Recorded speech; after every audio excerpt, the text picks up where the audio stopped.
Va ora in onda Cultura e Arte con il professore Andrea Rognoni. A voi la linea. Grazie regista e buon sabato a tutti.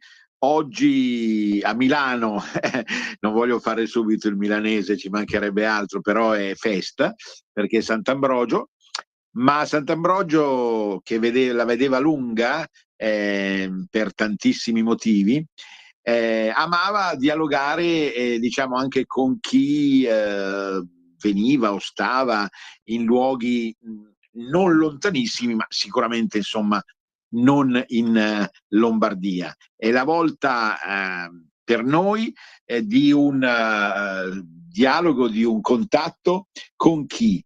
Con una studiosa, una storica, una metapolitica. A me piace questo termine perché la politica è fatta di idee prima ancora che di fatti, anche se sappiamo che ha un'esperienza notevole proprio anche strettamente nel campo politico. È Cristina Florenzano. Cristina, ci sei? Batti un colpo.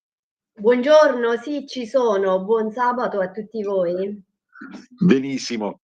In questo caso il contatto via radio, naturalmente grazie, come dice Antonino Danna, ai magici poteri di Radio Libertà, è fra Milano e una località molto interessante della Basilicata, appunto al confine quasi con la Campania, che dove appunto abita la nostra interlocutrice. Chi è Cristina Florenzano? Cristina Florenzano ha scritto, ha pensato e ha spiegato a chi di dovere una fetta di storia, di cultura, di tradizione, partendo anche da studi di carattere economico-politici, che tra le altre cose, tra gli altri scritti e le altre interlocuzioni, hanno costituito il nervo di un intervento, di una scrittura, di una parte del libro Terre Lucane, che io consiglio subito a tutti. Poi ridaremo i riferimenti, edizioni dell'Accademia, autori vari. La bellezza proprio quando si legge autori vari è che non ci si annoia, perché sono autori, vero Cristina, che magari hanno formazioni leggermente diverse, ma mi verrebbe subito da citare tantissimi altri interventi di questa preziosa pubblicazione. Preziosa. Abbiamo bisogno di pubblicazioni come queste. Ripeto, Terre Lucane, il cammino di un popolo fra storie e storie, per conoscere meglio l'Italia. Probabilmente non è che personalmente io sono stato, ho viaggiato, altre persone meno, altre persone hanno viaggiato verso gli altri continenti. Ritengo che l'Italia vada conosciuta meglio per tutti, al di là di impostazioni scolastiche che non esistono neanche più perché la geografia si fa poco, e in ogni caso il mondo italofono è così ricco, così variegato, che va conosciuto nelle sue radici. Ecco, quando dico radici dico appunto Terre Lucane ad hoc. Allora, subito Cristina, che cosa possiamo dire di Terre Lucane, di questo libro e poi dell'umore, del gusto e dell'amore con cui è nato tutto il discorso del recupero delle radici in una riproposta che è anche politica, ma innanzitutto identitaria. A te la parola, Cristina. Grazie Andrea. Dunque, Terre Lucane è una collettiva, uno sforzo che stiamo facendo con l'Accademia Tiberina Lucana ed è appunto tutto quello che tu hai appena detto. Ci sono una serie di studiosi che si sono messi assieme, approfondiscono, sono esperti in diverse materie, e che con taglio identitario, con taglio culturale, ritengono di divulgare, tenere viva il patrimonio, il percorso culturale di una parte dell'Italia, per poter chiudere in questo modo, anche in modo più complessivo, più pieno anche il percorso della nostra stessa nazione Italia, no? Siamo parte di quelli, siamo parte della storia dell'Italia partendo dalle piccole comunità. È anche una ricerca che si sta facendo in ambito scientifico, accademico, è un filone quello degli studi locali, con approfondimento anche delle biografie dei personaggi politici minori che magari non sono conosciuti alla grande storia, però sui territori hanno determinato scelte importanti, percorsi importanti. Diciamoci chiaramente che fino a 70-80 anni fa la cultura non era di massa, era rilegata a piccoli club, chiamiamo così, o comunque veramente ad una ridotta percentuale di popolazione e salotti aristocratici delle città prevalentemente, no? A cascata, però, con i contatti che i vari personaggi locali avevano con questi gruppi di intellettuali cittadini, venivano a divulgare sulle popolazioni, magari, che ne so, il socialismo, il comunismo, il liberalismo, le grandi ideologie, ecco, i grandi processi culturali in corso. E questo erano questi mediatori, questi broker, questi mediatori, orientavano le scelte della popolazione. Noi sappiamo che la nostra geografia, quella italiana, della geografia politica italiana, è stata condotta da personaggi che poi a volte hanno assunto anche dimensioni importanti, i cosiddetti i cosiddetti proprio come li chiamiamo con il vero nome antico, i cosiddetti, noi li chiamiamo anche feudatari all'antico medievale, però erano proprio dei padri nobili che qui governavano e determinavano l'opinione pubblica. La governavano, la gestivano l'opinione pubblica, che poi si riversava anche in campo, con effetti anche in campo politico. E questi personaggi importanti alla fine sono quelli che traghettavano la cultura sui piccoli borghi d'Italia. Noi la raccontiamo facendo studi biografici, di piccoli pezzi importanti di storia locale per mantenere viva la tradizione e anche per dare delle spiegazioni, per darci, perché noi lo facciamo per noi stessi, diciamoci la verità, siamo dei curiosi, siamo appassionati, ci piace leggere, approfondire. Lo facciamo per noi perché ci poniamo noi delle domande prima di tutto, perché c'è un determinato comportamento in una determinata area, perché oggi siamo qui in questa condizione socio-antropologica. Ecco, quindi ci siamo fatti delle domande e cerchiamo delle risposte. Sicuramente. Allora, una nota sulla copertina del libro Terre Lucane, il cammino di un popolo tra storia e storia, tra l'altro a cura ufficiale, diremo così, di coordinazione evidentemente di Nicola Pascale, ma la copertina è bellissima perché riproduce la Lucania storica, non i confini attuali, e non tutti sanno che la Lucania storica, diciamo che affonda le radici nell'antichità e trapassa per il Medioevo, comprendeva anche molta parte della Campania meridionale, cioè la regione che è attualmente Campania meridionale. Quindi la Lucania era ben più estesa rispetto ai confini attuali.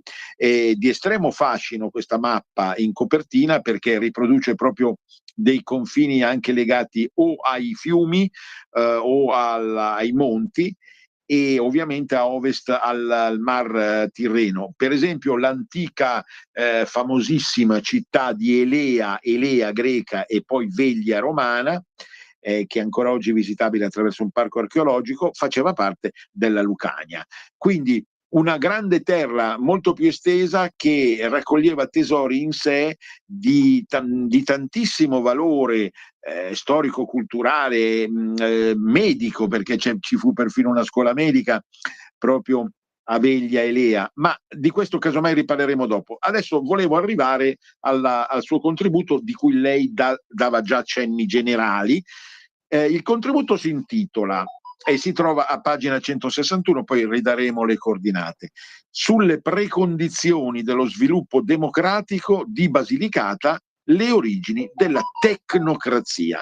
Allora, cosa ci dice di questo suo studio, che deve essere costato, per quello che ho letto e ho potuto riflettere, sicuramente passione, costanza, fonti e volontà di capire.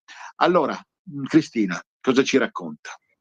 Beh, il titolo è spaventoso, io me ne rendo conto, però in effetti poi è molto semplice nei fatti, al di là dei contenuti e dei paroloni. La Basilicata è stata una terra che per almeno 2 decenni ha rappresentato, all'indomani della guerra, il simbolo dell'arretratezza socio-economica dell'Italia. Questi percorsi, dunque, sono il percorso di studio vuole tenere conto della narrazione divulgata a carattere di massa e invece dall'altra parte invece la realtà storica della condizione di una terra. Dunque, per parlare della democrazia così come si è affermata nel nostro modello attuale, dell'attuale Costituzione, la Repubblica, e anche per dare per cercare delle spiegazioni a dei comportamenti politici e sociali e anche economici, il testo non è altro che una ricerca su come si sono affermati e si sono comportati poi, come si sono affermati alcuni comportamenti e di fatto come si sono evoluti i percorsi dei partiti politici e anche delle istituzioni. Per esempio, a volte viene sempre citato Nitti, Francesco Saverio Nitti, no? Come figura importante. Certo. Questo Nitti poi fondamentalmente che contributo ha dato alla Basilicata, alle istituzioni lucane e nazionali? Ecco, Nitti è stato un personaggio fondamentale non solo per la Basilicata, forse è il contributo minimo quello che ha dato, perché forse l'ha dato proprio alla storia d'Italia. La sua impronta è quella che ha segnato maggiormente il ventennio successivo alla Repubblica, perché con Nitti, ecco qui le origini della tecnocrazia, sono proprio il modello nittiano a determinare quello della grande industria e della cassa del mezzogiorno, della gestione dei soldi come avverranno e dei fondi pubblici e degli investimenti pubblici come verranno poi gestiti all'indomani della seconda guerra. Questo perché Nitti? Nitti perché è un personaggio che ha delle esperienze politiche e amministrative, dirigenziali importanti, passando per le Americhe, studiando e venendo a contatto con economisti americani, partendo dall'esperienza della Silicon Valley e quindi alla gestione dei fondi e degli investimenti attraverso le agenzie.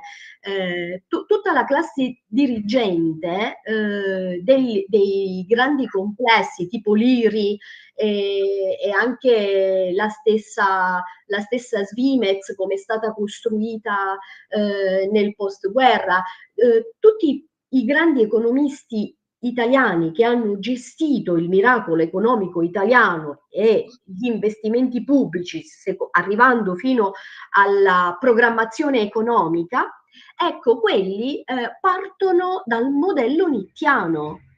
È bellissimo questo, perché è bellissimo scoprire il modello nittiano, perché fa capire tutta una serie di risvolgimenti sulla gestione degli investimenti pubblici in Italia e anche i difetti che si sono avuti poi dopo e i pregi che erano previsti a monte. È davvero molto, molto interessante per chi è appassionato di politica e economia, ma anche per chi semplicemente vuole capire perché siamo in questa condizione, ecco. Certamente. A livello di ideologie, fino a che punto possono aver avuto un ruolo importante quelle che erano le ideologie storiche che in tutta Italia prevalevano, come il liberalismo o il socialismo? Oppure c'è stata una declinazione lucana più pragmatica o meno legata appunto diciamo così, a un dialogo sui massimi sistemi? Cioè, la domanda è: fino a che punto quelle ideologie di destra o di sinistra hanno contato nella formazione di quell'iter che lei ci sta illustrando, passando soprattutto attraverso Nitti, che ha portato anche ad alcune decisioni di investimenti e di industrializzazione. Ecco, fino a che punto hanno contato queste cose?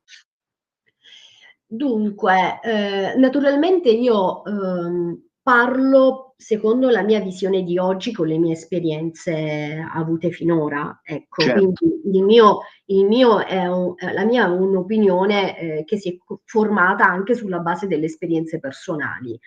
Penso che sia così per tutti d'altronde.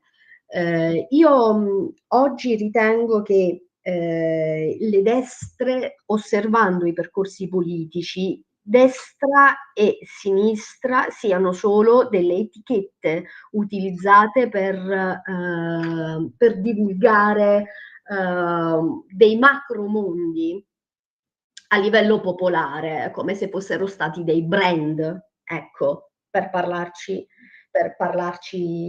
in modo più semplice, anche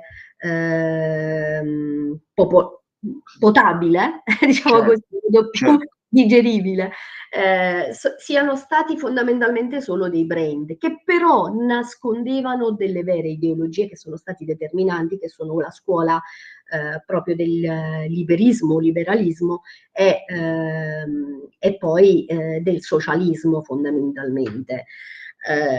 Sono state determinanti perché e sono determinanti anche oggi sui principi fondanti il nostro ordine sociale, perché hanno in sé proprio delle convinzioni che determinano una visione del mondo.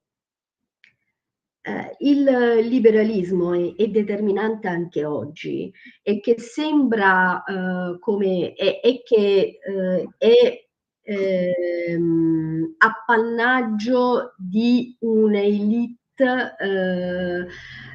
di studiosi ristretta, ma per pigrizia dei singoli, perché in realtà la quantità di studi è talmente tanta e adesso l'accessibilità alla cultura è così diffusa, grazie a Dio, che tutti potrebbero insomma anche applicarsi un po' per comprendere quali sono poi le ragioni del liberalismo e così anche del socialismo, che ritengo siano state determinanti e lo siano anche oggi determinanti nello scambio e nel confronto dell'organizzazione sociale, politica e istituzionale.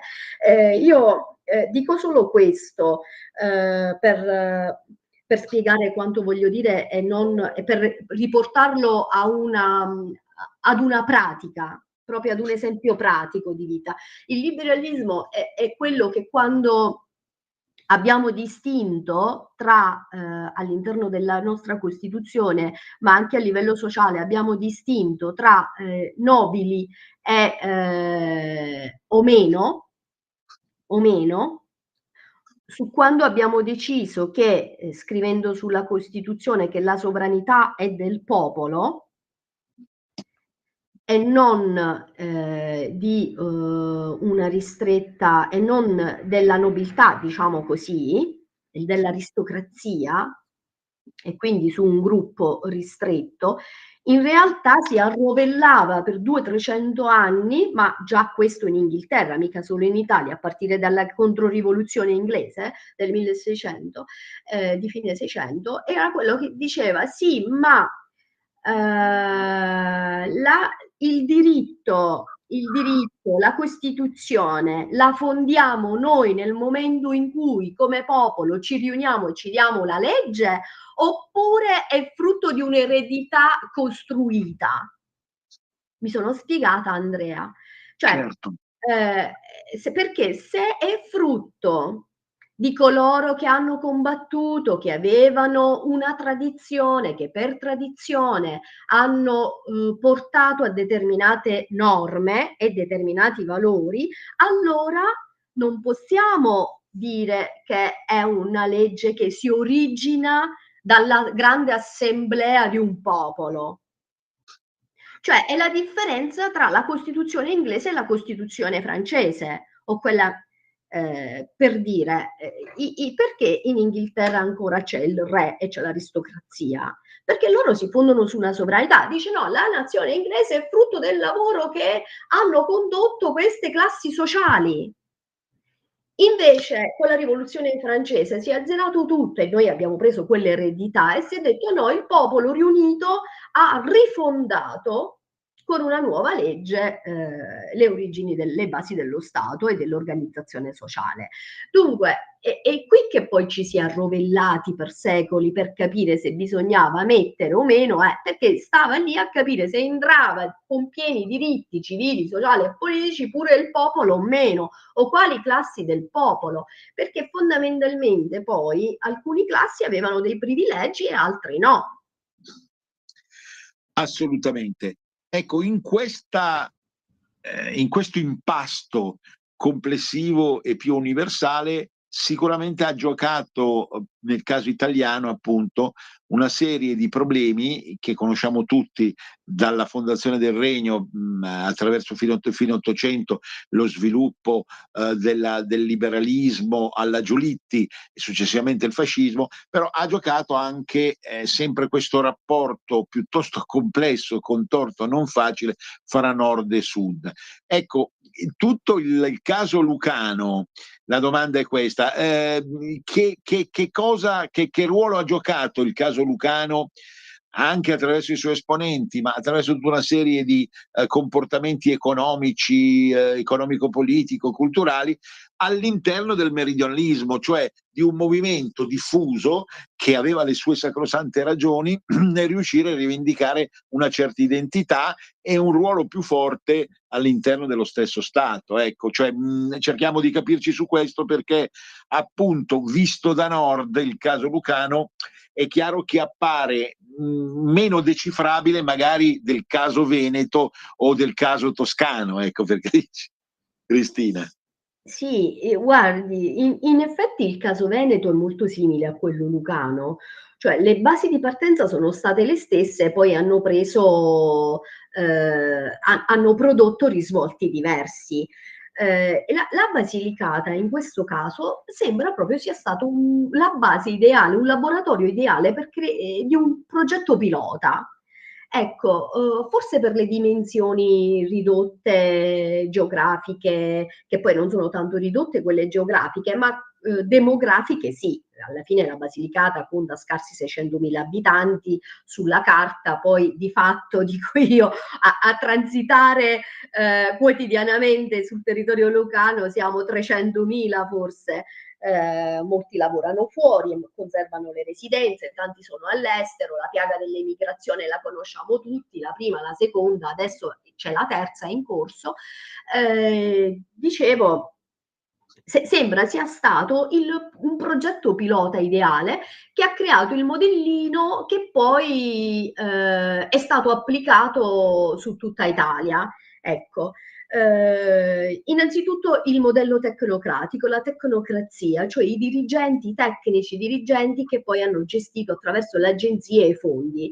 e questo con Nitti. Parte qui, poi viene sviluppato altrove, presso l'IRI e le altre grandi agenzie, compresa la Cassa del Mezzogiorno. Poi abbiamo avuto la partecipazione dello Stato nell'economia, l'intervento pubblico. La prima legge speciale del 1902, la seconda 1904, del 1904, scusami, la legge speciale per la Basilicata, con il primo intervento pubblico importante, sempre a opera di Nitti, su proposta di Nitti, e poi successivamente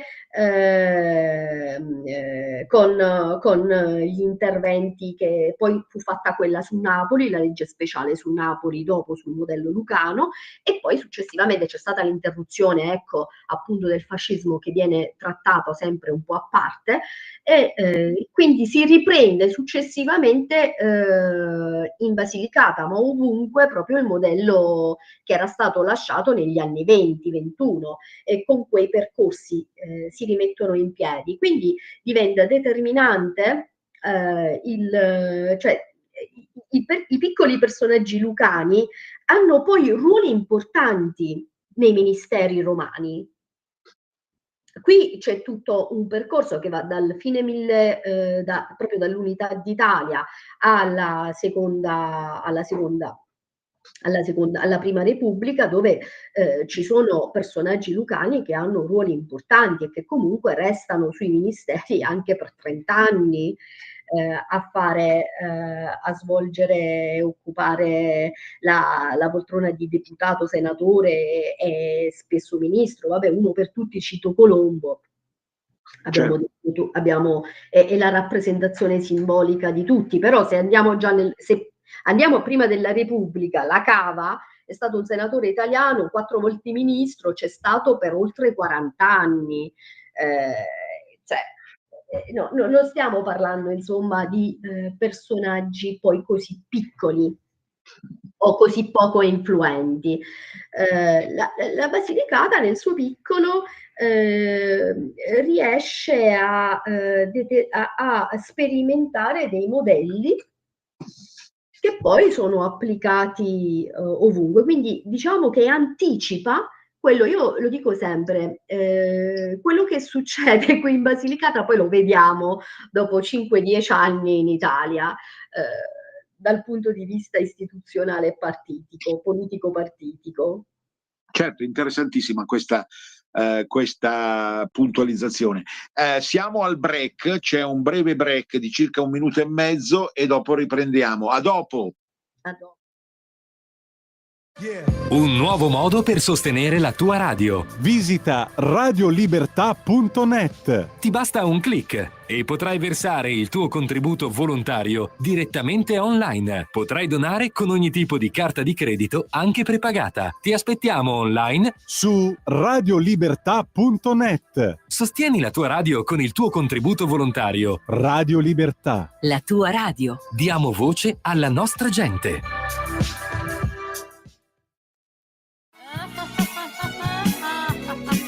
Pesca dalla rete, le interviste di Luisella Pescatori, detta La Pesca, con le freelance di Rete al Femminile, le voci fiere di una nuova prospettiva, ovvero segreti e consigli del lavoro autonomo declinato al femminile.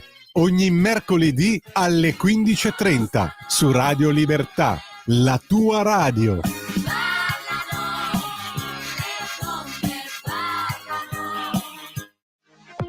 Per la tua pubblicità visita il sito radiolibertà.net. A voi la linea.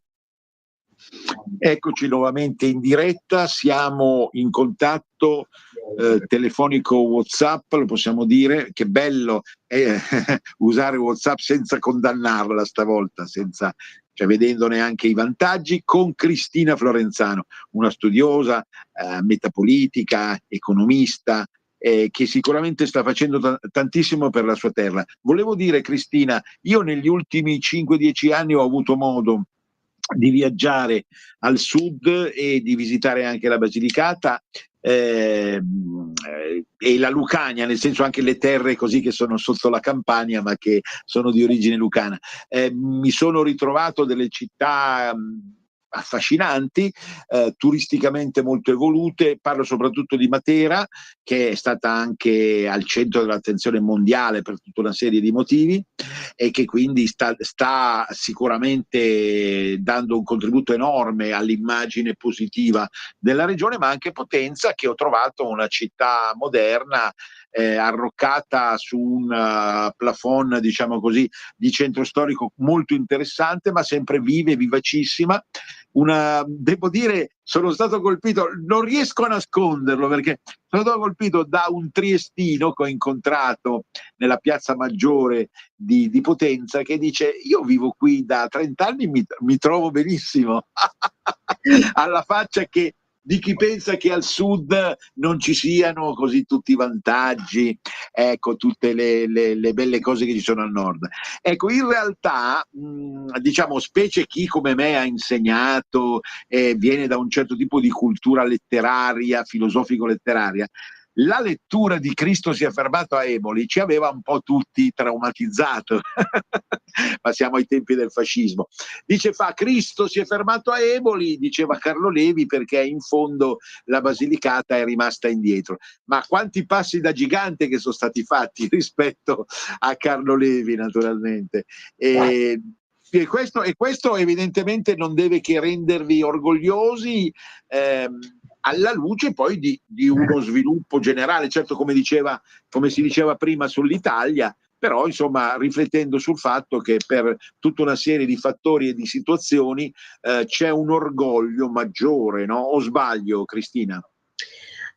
Dunque, io credo che l'orgoglio in senso attenuato del termine, l'orgoglio delle proprie origini e delle proprie identità, il lucano l'ha sempre avuta. Cioè il lucano in sé per sé non ha mai tradito o rinnegato le sue origini, anzi è un carattere molto forte, legato molto alla sua terra e alle proprie tradizioni. Quello che la trattazione di Carlo Levi e del Cristo si è fermato ad Eboli è una descrizione di una realtà delle campagne che poi sostanzialmente era molto accentuata qui in Basilicata a seguito di percorsi di decenni chiaramente di impoverimento e di saccheggio anche, vogliamo, di queste terre e delle campagne lucane da parte dei regni che l'avevano governata, però non è che sia dissimile nella sua condizione dalla povertà che era su tutte le campagne d'Europa. Certo. Okay. C'erano delle punte, parliamo della Matera con la malaria, dei sassi di Matera, e quella era una fetta della popolazione che viveva in quell'ambito, che era naturalmente quello che lui ha descritto. Però non è che fosse poi dissimile dalla condizione di povertà e arretratezza dei contadini e di fasce della popolazione di tutte le campagne d'Europa. Forse a volte la narrazione in realtà è meno peggio della realtà stessa, come per dire, a volte la realtà supera la fantasia, no? Certo. La condizione di alcune fasce di popolazione era terribile. Ok? E Levi l'ha rappresentata egregiamente nel suo libro, ha fatto bene perché poi è stata presa a simbolo ne sono venuti fuori per la Basilicata uno studio antropologico, cioè qui venivano gli americani, è venuto Friedman, è venuto Bauman, sono venuti di tutti, tutti gli antropologi americani sono venuti a studiare le cause dell'arretratezza di una popolazione, però di fondo, diciamoci la verità, è stata poi la divulgazione di massa che è stata trasformata, perché, e qui spezzo una parentesi, tradizione, nella sua etimologia pura, che cosa significa? Tradere, no? Scambio, passaggio. Oggi è la parola to trade, ha la stessa in inglese, ha la stessa radice etimologica, lo scambio, il commercio, è la parola più diffusa e conosciuta al mondo, trade, dall'inglese, e lì trade, tradizione, è un punto di svolta ed è innovazione, modernità, avanguardia. Qui al sud, nelle popolazioni invece dell'Europa meridionale, tradizione è diventata un'accezione negativa per dire arretratezza, ma non è così. Tradizione è invece il passaggio il trasferimento di conoscenze tra una generazione e l'altra, di un bagaglio culturale popolare diffuso che ha radici in quello che diceva lei all'inizio, in Velia, nella cultura, nella filosofia eleatica, in Pitagora e negli studi sulla matematica. Abbiamo un bagaglio culturale notevole. Io le potrei dire di tanti espressioni dialettali che si utilizzano a livello popolare, che hanno radici latine e greche, con un bagaglio culturale insito che altrove non è diffuso e che è di grande attualità, perché si poggiano sulla filosofia, e la filosofia è modernità. È l'amore per la scienza e la conoscenza, è una divulgazione che viene fatta di generazione in generazione, che qui diventa arretratezza, lì diventa modernità. Non mi sembra questo dominio della cultura del nord Europa, in realtà io mi riferisco al nord Europa, tende un po' a mortificare la cultura delle aree mediterranee. Però ora ci ho detto, ritornando ai nostri percorsi, la Basilicata aveva delle eccellenze già allora, una per tutti cito l'Amaro Lucano, era già una grande impresa di fine Ottocento, oppure le acque minerali, lo stesso, era una grande industria di fine Ottocento, certo delle emergenze, sicuramente non era un'industria diffusa, però poi oggi parliamo di una Basilicata, di una terra che presenta il sistema idrico più grande d'Europa, un sistema di invasi e condotte, e porta l'acqua in Puglia, in parte della Calabria e della Campania, e sostiene l'agricoltura e gli insediamenti produttivi di queste aree. Abbiamo il COVA, che è il centro oli che occupa la Val d'Agri, che è per tecnologie, per estensione, è l'impianto di estrazione petrolifera più grande d'Europa su terraferma, e abbiamo poi Tempa Rossa invece, che è quello per estrazione più importante d'Europa, abbiamo un sistema che sostiene, un indotto che sostiene queste industrie, che è all'avanguardia. Insomma, l'arretratezza, poi si vive bene, questo è vero, nel senso che qui l'assenza, ma come tutti i paeselli, cioè l'assenza della città, del lavoro con orari che fa fare il fuggi la mattina, le metropolitane, le cose. Chiaramente sui piccoli paesi la vita è più lenta, no? Ma questo credo che sia un problema cioè non è un problema, una caratteristica delle aree interne dell'Appennino e delle Alpi, dell'Appennino tosco-emiliano, come delle Alpi, come l'Appennino meridionale. I piccoli paeselli hanno un ciclo di vita diverso, hanno un ambiente diverso, una vivibilità più piacevole, più adatta. ecco, se mi permetti anche con un costo della vita un po' più così tollerabile Ma rispetto alle certo, grandi perché città. allora Ecco, è la questione della campagna. La campagna è qui, ti sostiene. La chiaro, verdura chiaro, in chiaro. città ci deve arrivare, costa Eh, di più, s- Ma chiaramente. è ovvio. Sì, Allora, però siamo... ci sono anche occasioni inferiori. Come dire, adesso in città ci sono dei servizi che nella Chiaro, campagna non chiaro, ci chiaro, sono. verissimo. Quindi Allora alla io voglio... fine si vanno a compensare i costi, abbiamo tecnologie più ridotte o comunque dopo 20 anni, cioè noi abbiamo avuto la fibra dopo 20 anni, io ho studiato a Siena e avevo la fibra a Siena quando studiavo più di 20 anni fa, a Rivello è arrivata oggi la fibra per dire. Certo. Allora, io voglio ricordare questo Terre Lucane, se siete interessati, ovunque voi abitiate, edizioni dell'Accademia, autori vari Terre Lucane, c'è davvero ben di Dio da leggere. Cito a volo d'uccello Il culto della Madonna Nera in Lucania, la medicina di Pitagora e la farmacia federiciana, Federico II, altro grande personaggio che ha dato molto storicamente, l'evoluzione dell'agricoltura, sono tutti titoli che fanno parte di questa raccolta, l'emigrazione, il problema dell'emigrazione lucana, soprattutto nell'Africa mediterranea, poi appunto il tuo studio e presenza federiciana, ancora iconografia di San Francesco in Basilicata, quindi anche per chi è interessato ad aspetti di storia della religione, donne e poesia nella Lucania estesa.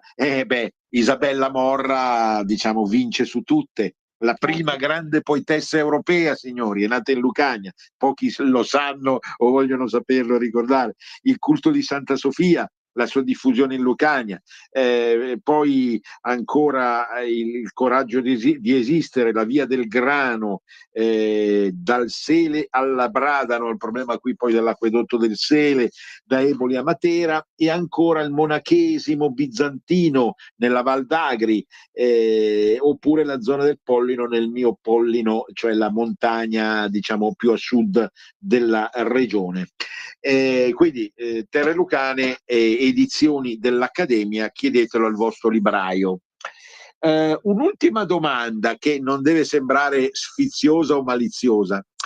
Il leghismo può dare diciamo quella realizzazione completa della... Abbiamo ancora solo 2 o 3 minuti perché poi finisco io in solitudine la trasmissione su altri argomenti. Allora, il leghismo, Cristina, sappiamo che la compartecipazione di Cristina Florenzano è stata fondamentale negli ultimi anni, sia a livello ideale che a livello proprio anche amministrativo, e in ogni caso chi condivide, come noi due che stiamo parlando, alcune idee, crede nella possibilità. Ecco, come, perché il leghismo può ancora dare l'ultimo tocco santo a questa regione, Cristina. Allora, il leghismo nella sua accezione ideologica, filosofica e spirituale è molto vicina all'identità lucana, perché i lucani sentono una forte identità culturale per la quale chiedono un'affermazione di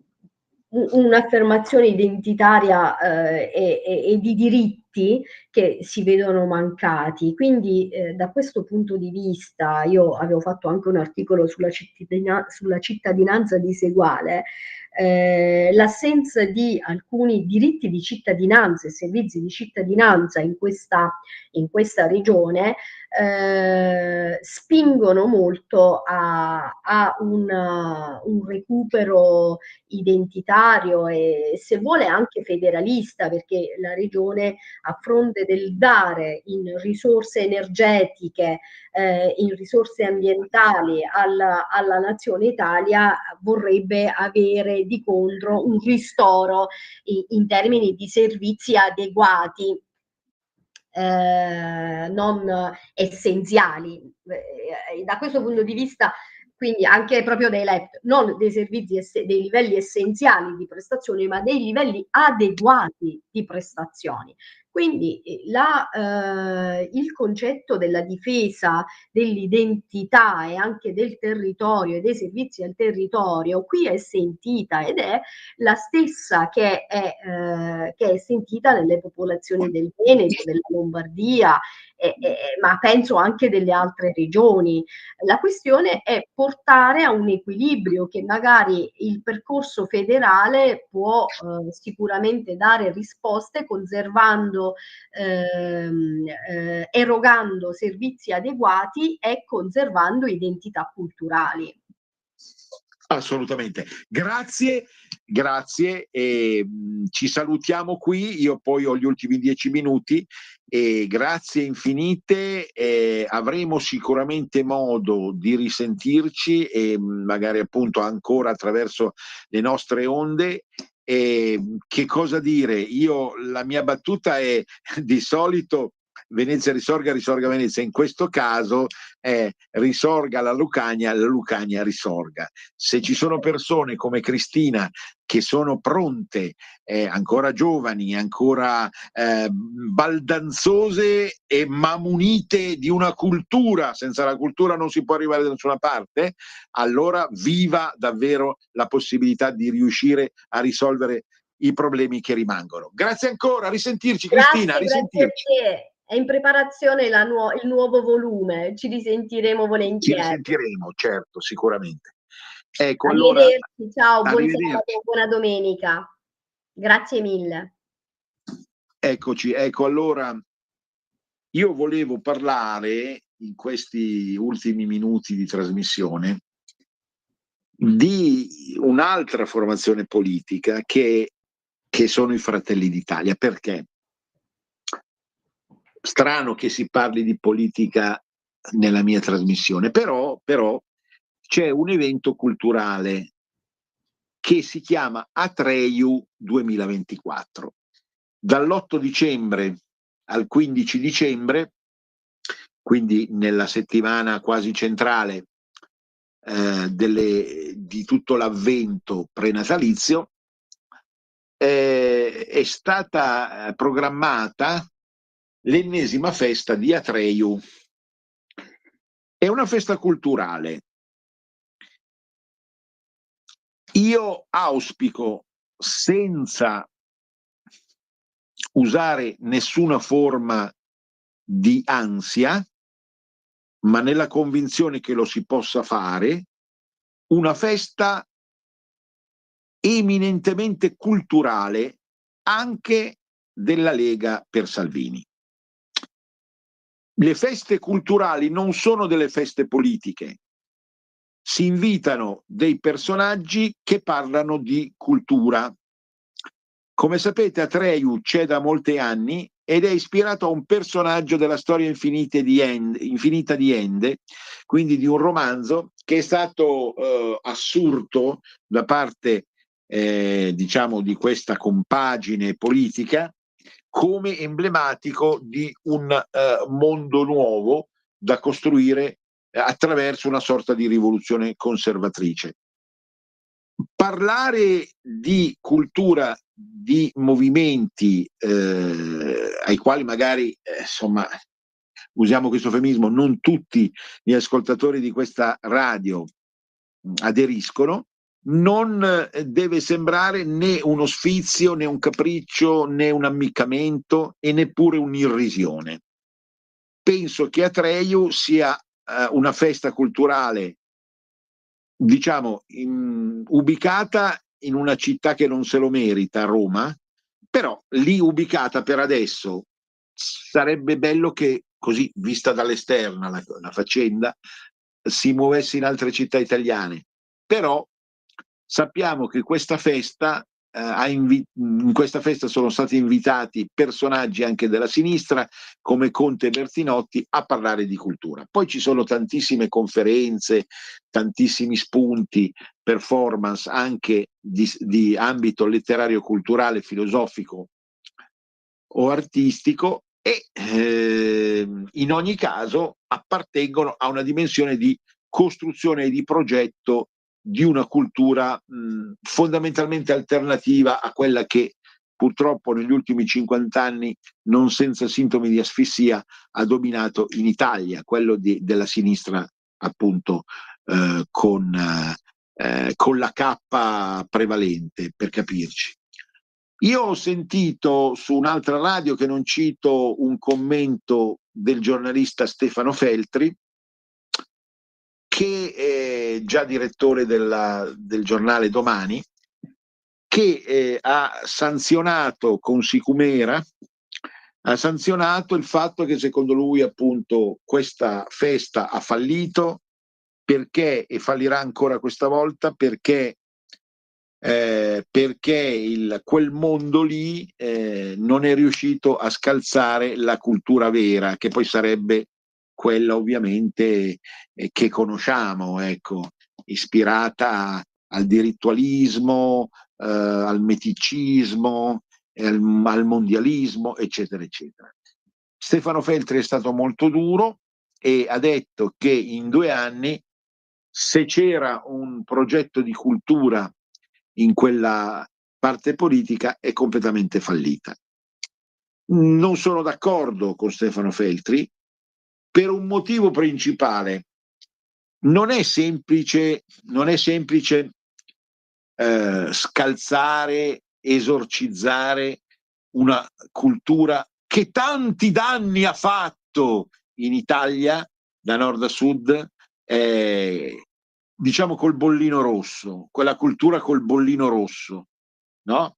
Che vuole forgiarci attraverso la scuola, attraverso la comunicazione, attraverso la radio, attraverso la televisione, attraverso tutti i mezzi possibili e immaginabili, che evidentemente in mezzo secolo hanno costruito una macchina da guerra specializzata nel lavaggio del cervello, quindi non è facile e ci vuole pazienza.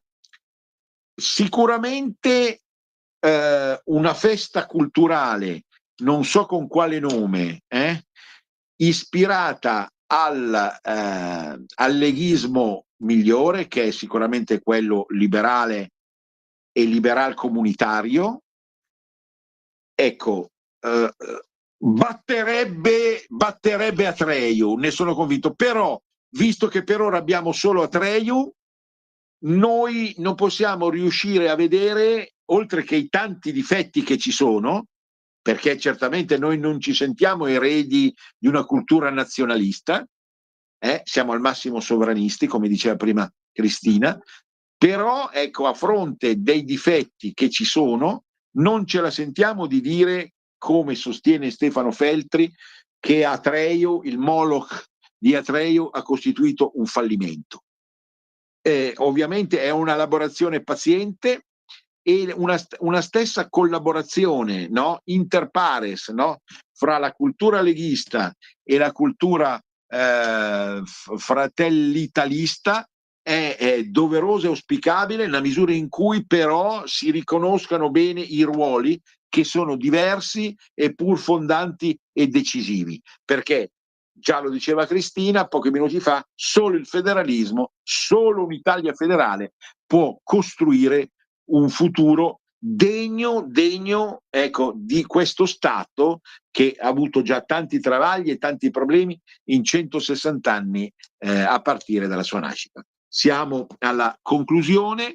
Io vi ringrazio della pazienza che avete avuto, vi rimando a lunedì con Paolo Gulisano parleremo di un percorso prevalentemente spirituale, ma avremo modo verso la fine della trasmissione di lunedì, che è Cultura Popolare, di parlare degli 80 anni di Gianni Morandi. Un grande abbraccio a tutti, Venezia risorga, risorga Venezia per sempre, a risentirci.